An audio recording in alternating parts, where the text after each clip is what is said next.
I've just disembarked the most eventful cruise that I've ever taken. The cruise was 12 nights long and we spent Christmas Day at sea. We had storms, we had medical emergencies, you name it, it happened on this cruise. Like most people, I wasn't able to see my family for Christmas last year, so we decided to make this Christmas a really good one. I knew that the potential was there for this cruise to be amazing, but I also knew that if something went wrong, it wouldn't just be me affected. There were 6 of us taking this cruise. We boarded the ship on the 17th of December and embarkation was pretty easy. It's never nice doing COVID tests. We did the drive-through COVID tests, but this time we knew that if one of us got a positive result, that could end Christmas for all 6 of us. We were traveling in different cars, so as our negative results came through, we were all messaging each other and saying negative, negative. I'm pretty sure I was the last one to get my message, and when it came through, I was so happy. I could have cried. I didn't. I was too excited, but I definitely could have cried. When we boarded the ship, we were instantly surrounded by Christmas. I don't think up until that point I had actually thought about Christmas, but the atrium was decorated beautifully. There were singers singing Christmas music.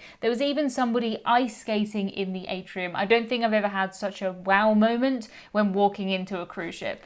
I was also very excited to try P&O Cruises' Christmas food. I know that P&O know how to do a good roast potato and they know how to do a Yorkshire pudding, so I was really excited about that.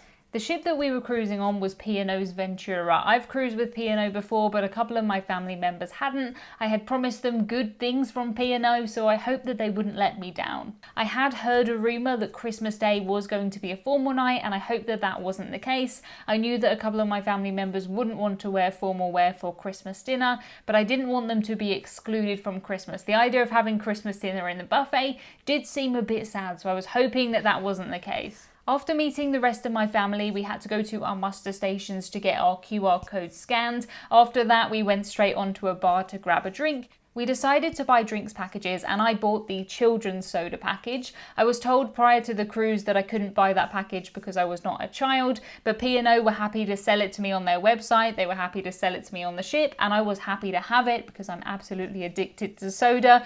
It was a bit strange to have a sticker that said child on my cruise card, but they sold this package to loads of adults, so fingers crossed going forward they will just remove the children's from the title because it is available for adults. And too right, adults need soda too.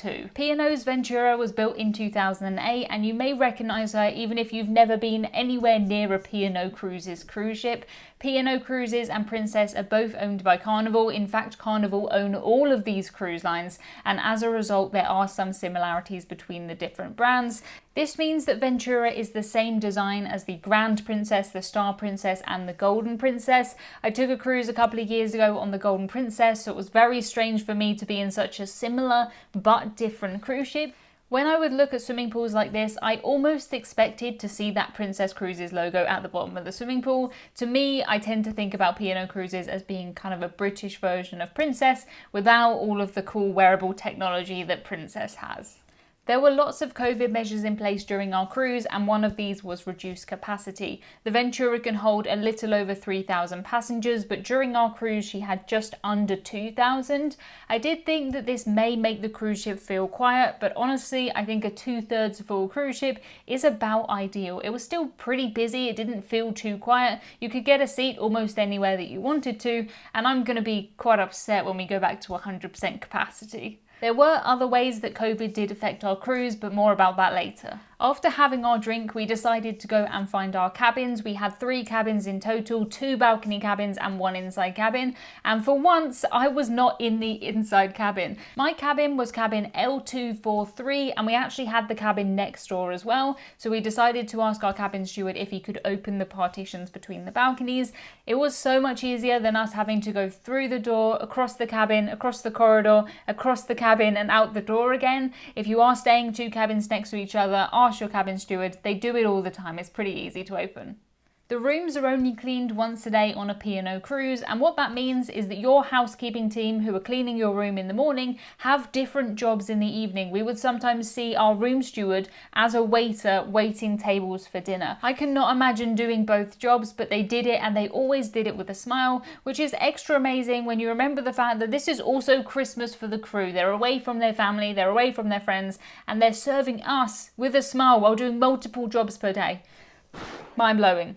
Our cabin steward was brilliant and we tried not to make too much work for him to do. One thing that I did need him to do though was to take away the plates when these magical plates of cookies kept arriving in my cabin. During my 12-night cruise, 5 plates of cookies, each one had around 12 cookies, not that I counted, arrived at my cabin. Clearly somebody told somebody to keep me stocked up with cookies during this cruise. I think I've gained myself a bit of a reputation for being quite a cookie lady. I didn't realise it had gone this far, but hey, I'll always accept cookies. While we were in our cabins, we needed to watch the safety videos on our TV, which we did. Pre-pandemic, you would go to a big lounge, maybe you would go to the theatre, maybe you would go to the promenade deck, and they would tell you everything you needed to know safety-wise about the ship. Now you just watch them tell you via your TV or your phone. I much prefer it. It's so much easier. You don't have to wait for everybody else. So fingers crossed that carries on into the future. When we finished watching the safety videos, we went on to the buffet. It was heading towards dinner time at this point, so we didn't want a huge meal, but I did want to find a P&O Cruises Yorkshire pudding, and I did. The buffet was back to self-service, which I did find a little bit strange. When the pandemic hit, almost all cruise lines basically just turned the tongs around so that the crew would be serving you the food rather than you touching the utensils. It is back to self-service now. I'm sure it's okay. It would have been impossible to get into that buffet without sanitizing your hands multiple times. The crew were very, very hot on hand sanitization and also on the mask wearing. You could not walk a few meters without putting your mask on, without somebody saying, you know, oh, you've forgotten your mask, can you put it on please? Masks did have to be worn most of the time on the cruise ship. If you were sat in a bar and you were having a drink, the whole time you were sat there, you didn't need to wear your mask. If you were sat in a restaurant, you didn't need to wear your mask. And if you were outside and there was enough space, you could take your mask off. Most of the time though, when you were walking around, if you were walking up and down the stairs or walking to a bar or a restaurant, you had to have that mask on, and you did have to have it on. P&O have a no tolerance rule to not wearing your mask. You have to wear it. When you're in the theatre too, you do have to keep your mask on the whole time. There weren't any seats closed off for social distancing, so the mask wearing and the hand sanitizing when you go into the theatre were the only ways that COVID really changed that. You can't bring drinks into the theatre either, because if they allow people to bring drinks, people would take off their masks to drink them, and it's easier just to say no drinks, mask on, watch the shows. And the shows are good, so watch them if you do go on a P&O cruise. I have been on cruises before where people haven't wanted to follow the rules and they have caused a bit of trouble because of that. This was the first cruise where I've seen somebody cause trouble because other people weren't following rules that didn't exist. It went the other way and it was really strange. There was one person who was adamant that nobody could sit next to them for social distancing, but that was not a P&O Cruises rule. The crew confirmed it and it was just really odd. Never seen anyone be annoyed that other people aren't following rules that don't exist. We watched some amazing shows, including the magic show Astonishing. It was a little strange being sat next to people again, but there's nowhere else where you'll find a group of people who are all vaccinated, recently tested, mask wearing, hand sanitized, you name it. It's the best group of people you can be in, I think. On the daily schedule, we would find things like live music, game shows, guest speakers, dance classes, trivia. We actually did win trivia on this cruise. I always have a go on cruises, but I don't think I've ever won before. I didn't get a prize. They gave me some little stamps in a prize book, which I was supposed to exchange for a prize, but I forgot. So who knows what that prize could have been. It could have been something amazing and I forgot to collect it. Oops.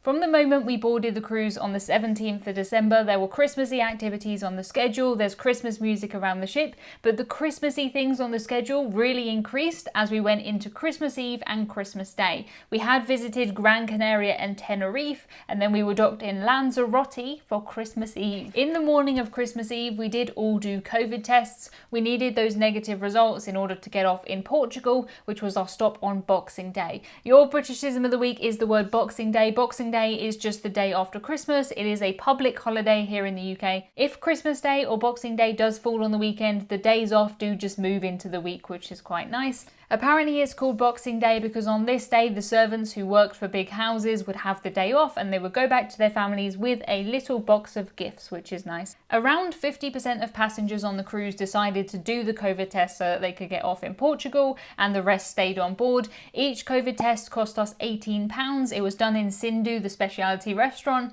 and it was added to our onboard account. It was very, very easy. We did visit the restaurant Sindhu during our cruise. It is a specialty restaurant, which means that it costs extra, and each dish just had a price the same way as it would in a restaurant on land. Sindhu is described as Indian food with a British twist, and it is my brother's favourite restaurant, I think, on any cruise ship, so I decided to treat my mum and my brother to a meal in Sindhu.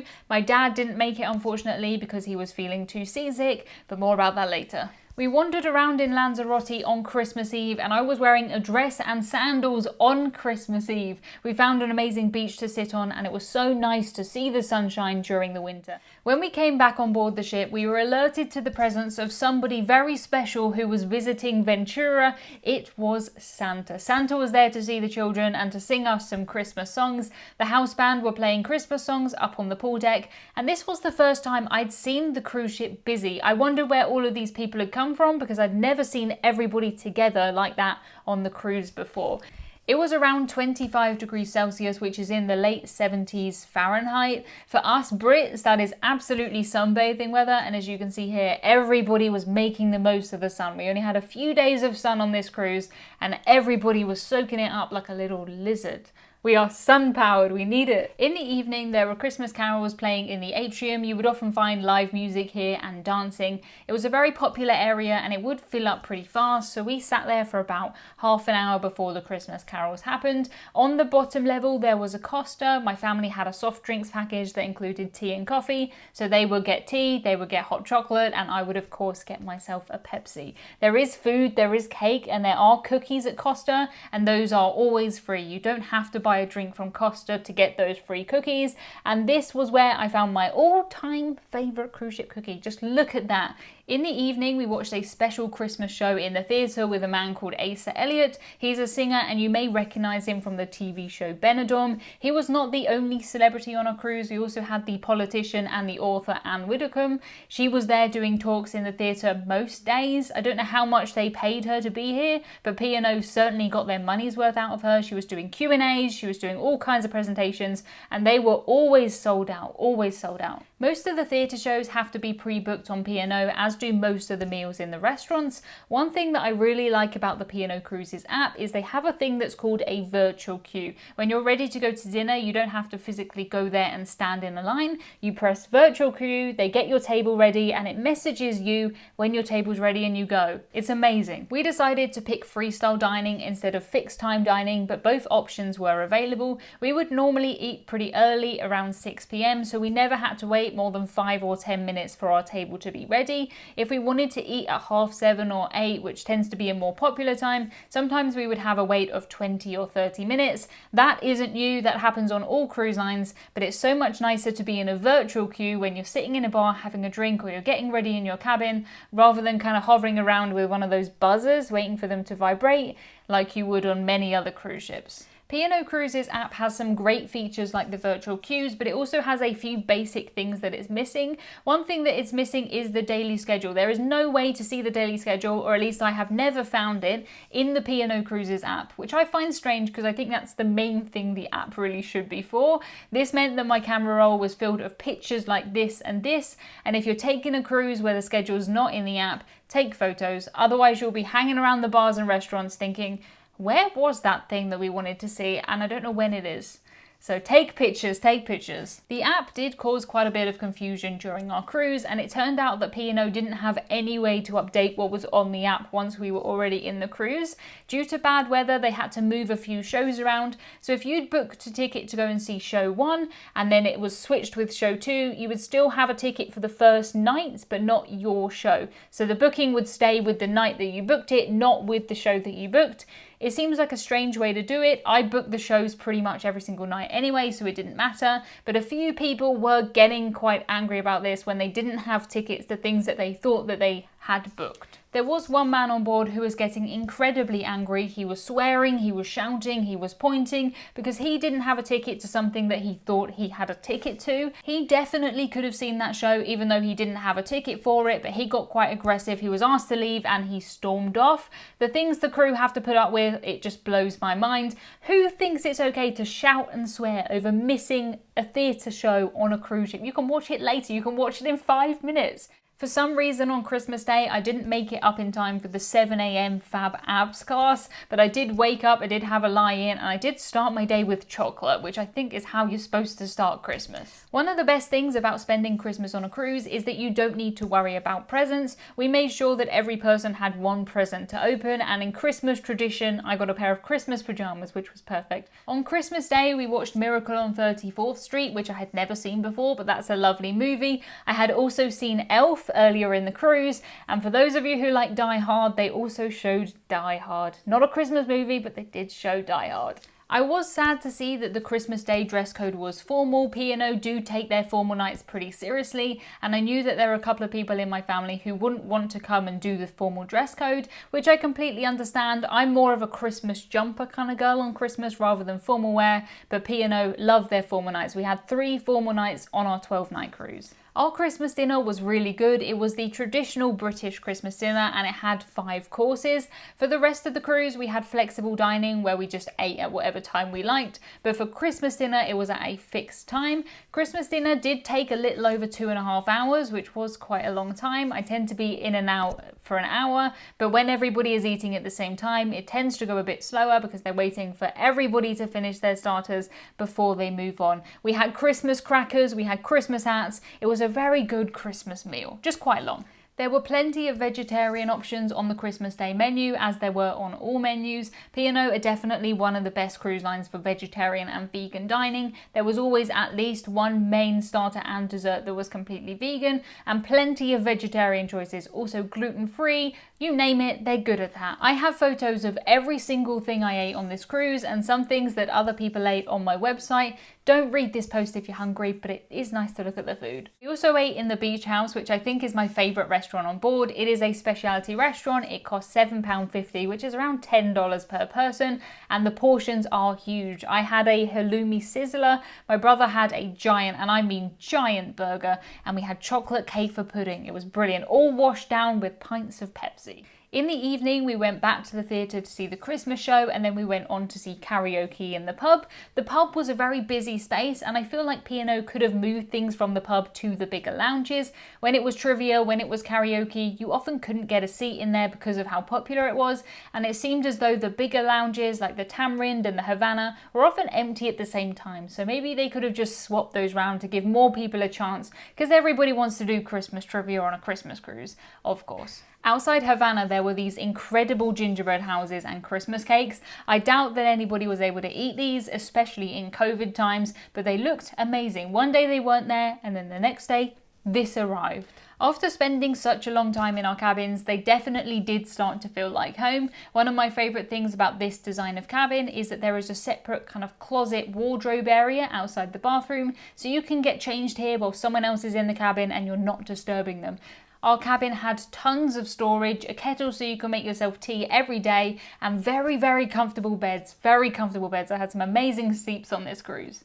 The design of the cabins does look a little dated. The TV was tiny and it was falling off of the wall, but I never watched TV on this cruise. In the bathroom there was a shower curtain, and I know how much people don't like shower curtains, but I have a shower curtain here at home, so that one didn't bother me. The great thing was that even though the bathroom was pretty small, once you're out the shower you can get out and you can just get into your Christmas pajamas here, because there's all this extra space. The design of the inside cabins was almost identical to that of the balcony cabins. There were mirrors on what felt like every surface in this inside cabin, so it did feel very spacious, and it also had that separate wardrobe closet area and the same kind of bathroom as we had. I have intentionally missed out quite a big part of my Christmas cruise from this video. The cruise was 12 nights long and we spent 7 days at sea. It was the roughest cruise that I've ever been on. It did affect me, it did affect a few members of my family quite badly. I didn't want to include that in this video because I didn't want it to take away from the amazing Christmas that we had. I loved Ventura, P&O were fantastic, the food was good, we saw the sun. Overall, we had a fantastic Christmas, but I do want to give you the full picture. My next video is going to be about the storms that we encountered, why we missed a port, I ran out of travel sickness pills, everything like that in my next video. So please just check that you are still subscribed, you don't want to miss it, and watch this video next.